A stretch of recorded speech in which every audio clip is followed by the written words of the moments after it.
Shalom, kembali berjumpa dengan saya di channel Klavos Sukacita. Saat ini saya akan membagikan kebenaran firman Tuhan yang terbaca di dalam kitab Roma pasal 5 ayatnya yang ke-12. Namun sebelumnya mari kita berdoa.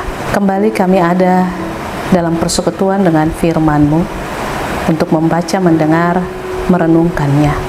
Lengkapi kami dengan kuasa Roh Kudus agar kami memahami kehendak Tuhan dan tujuan Tuhan dalam kehidupan kami, untuk kami berjalan menurut apa yang Engkau rancangkan bagi kami. Demi Yesus Kristus firman yang hidup kami berdoa, amin. Sekali lagi bacaan kita dari kitab Roma pasal 5 ayat yang ke-12.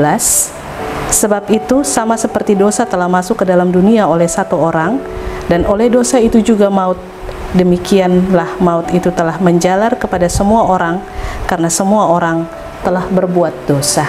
Demikian firman Tuhan. Dikatakan berbahagia adalah setiap kita yang sudah membaca, mendengar, merenungkan, dan melakukan firman dalam kehidupan setiap hari.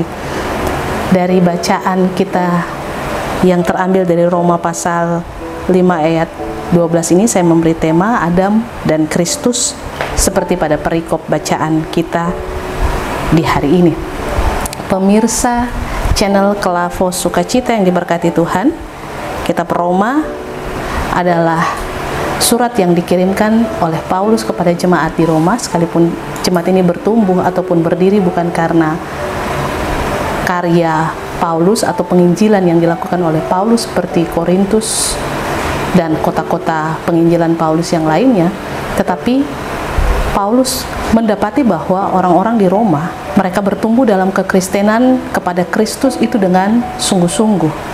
Dan karena itu Paulus mengungkapkan segala kerinduannya untuk bisa berjumpa dengan jemaat ini, tapi juga dalam kerinduannya untuk berjumpa dengan jemaat ini, ia mengawali dengan surat yang ia kirimkan untuk senantiasa menumbuhkan iman percaya mereka dan semakin meneguhkan mereka melalui pengajaran-pengajaran agar mereka tetap dengan apa yang sudah mereka terima dan yang selama ini mereka percayai mengenai Yesus Kristus.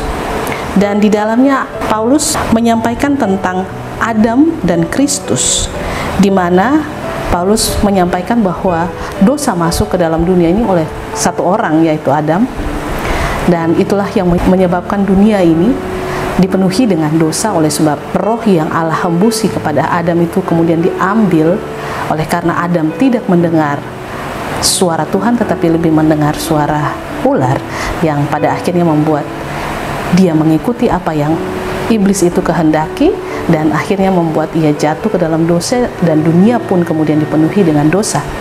Tetapi kemudian melalui satu orang, yakni Adam itu, yang menyebabkan dunia itu jatuh ke dalam dosa, tetapi melalui Kristus maka dunia itu pun juga diselamatkan.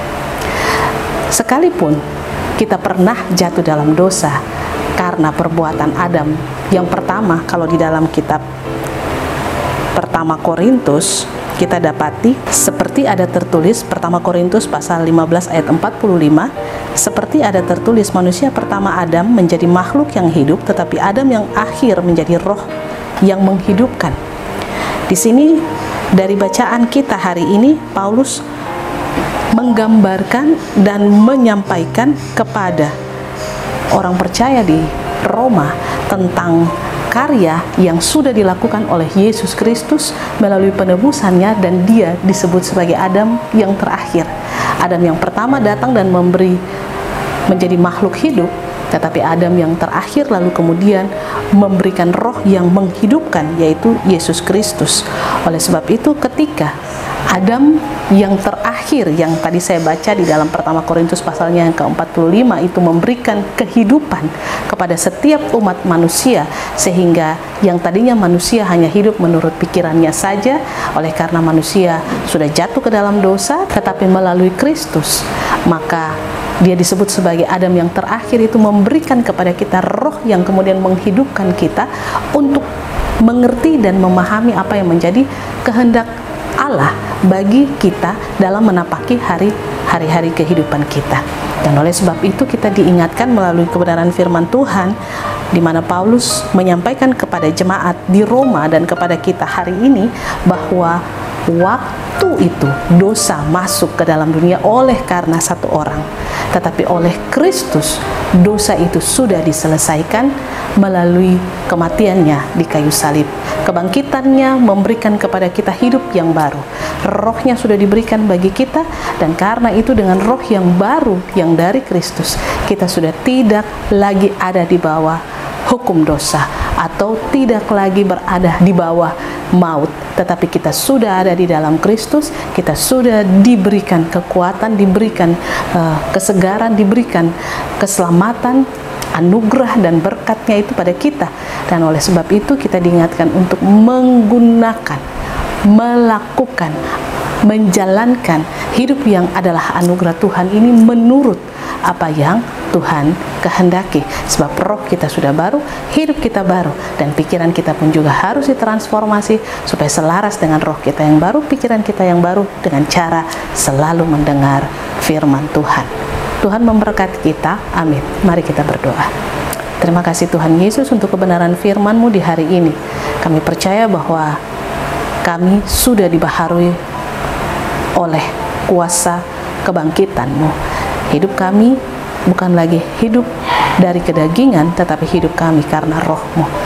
Oleh sebab itu Tuhan terus tuntun kami, sertai jaga kawal kami, dan biarlah kami terus membangun kesadaran kami yang sungguh bahwa kami adalah milik-Mu, dan kami hidup untuk merepresentasikan kuasa kehendak dalam hidup kami.